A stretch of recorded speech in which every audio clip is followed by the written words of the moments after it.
Лайк басқандан неге аяйсыздар? Саусақтарыңыз 10 тонна болса да бісміллә деп көтеріп, лайк басып жібермейсіздер ма? Комментарий жазып. Тоқаев осы мәселеде Еуропа мен Америкадан қорқа-қорқа өзінше Еуропа Американың алдында нейтрал ұқсап, демократ ұқсап сөйтіп көрінгісі келгенімен, Қытайдың сұрапыл қысымы мен берген ақшасы және өзінің Қытайға деген мүдделілігі болғандықтан келісімшартқа қол қойып отыр, иә? Енді сіздер ойлаңыздар, жергілікті қазақтар, Тоқаев бүкіл сіздің бақытсыздығыңыздың қайнар көзі ме? Иә. Сіздің жеріңіз жоқ. Неден? Тоқаевтың кесірінен. Қазір зат бағасы қымбаттады. Неден? Тоқаевтың кесірінен. Өсім көбейіп кетті. Неден? Тоқаевтың кесірінен. Үй ала алмай отырсыз. Неден? Тоқаевтың кесірінен. Бала-шағаға жұмыс жоқ, сізге жұмыс жоқ. Неден? Тоқаевтың кесірінен. Дүниенің 4-ші үлкен мұнай газын сатып отырып, бір Атыраудың өзі Дубайдың 4 есесіндей мұнай сатып отырып, ең кедей халықпыз.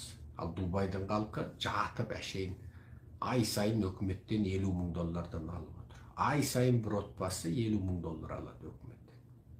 Жаңа туған баласына айлық беріледі. Дубайлықтар жұмыс істемейді, арабтар. Жұмыстың бәрін шеттен келген келімсек істейді.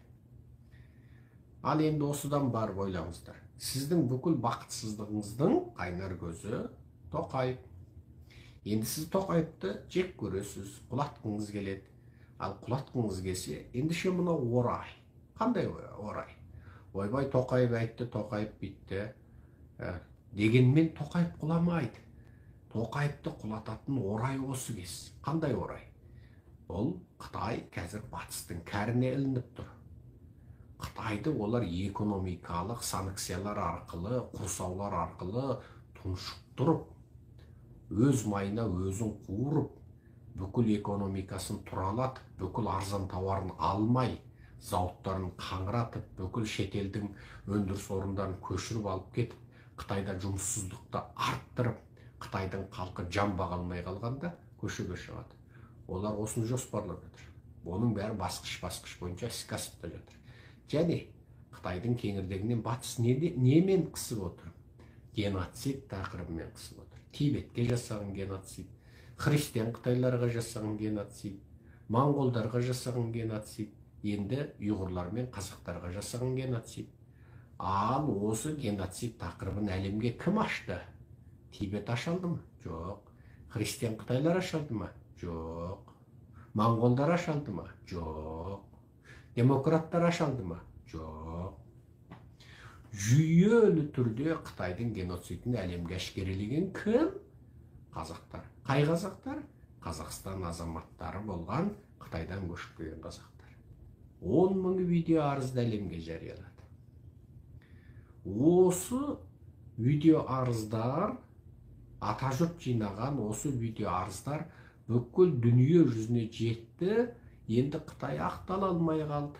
Ойбай, киім тіккенді үйретіп жатырмын, ағашшылықты, теміршілікті үйреніп жатырмын, тіл үйретіп жатырмын, саясат үйретіп жатырмын дегеннің бәрі әдірам қалды. Сөйтіп, концлагер тақырыбы әлемдік тақырыпқа айналды да, енді Қытайға санкцияның 77 әкесі салынып жатыр. Бұл батысқа керек тақырып. Батыс Қытайды сөйтіп жан-жақтан тұмшалап, тұншықтырып, қыспаққа алып, тізеге басып, табанға таптап, өз майына өзін қуырып өлтірмек. Мақсат осы. Ал дәл осы мақсатта кімде-кім Қытайға жақтас болса, Қытайды судан тұнық, сүттен ақ десе, ендеше ол батыстың жауы болады. Ал батыстың жауы болған ұсақ-түйек мемлекеттің басшыларының оңғаны жоқ. Саддам Құсайын не деді? Бүкіл 23 араб мемлекетін біріктіремін деді. Ол батыс құнамайды. Саддамды ақ болды, көк болды, ядролық қару бар, химиялық қару бар, деді, ең соңында тарқасты. Саддам тарқасты, Буш тарқасты. Сөзсі ядролық қару да жоқ, химиялық қару да жоқ. Артынан sorry тақпайды, балды бітті. Сөйтіп, Иракта арабтарды күрттердің астына салып берді. Ирактың бүкіл байлығын қазір күрт ұстап отыр. Саддамды соттаған көрді. Неге? Әр елдің бір әлсіз жерінен ұстайды.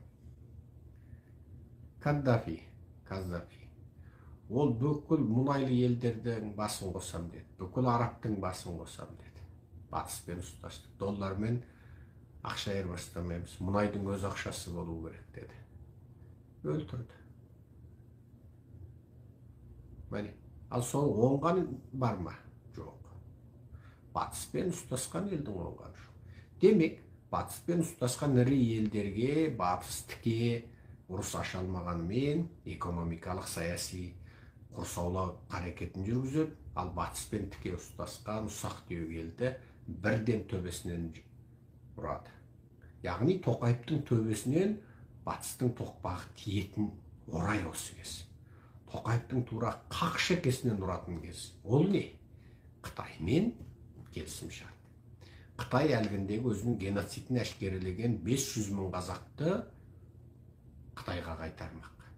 Сөйтіп 500 мың қазақтың ішіндегі мықтысын, белсендісін Қытайға әкеліп көздеріне көкшігін үймелетіп, таресік тас босаға қамап, енді сол Қытайдағы туыстарына араша түсетін, қалқараға дабыл қағатын бұл қазақтардың үні өшкеннен кейін, енді ол жердегі 5 миллион қазақты асықпай бақа шайырын қосып, ашты құштысын қосып отырып жейді, сояды, бауыр бүйрегін сатады, әр қазақтан миллиард доллар жасайды.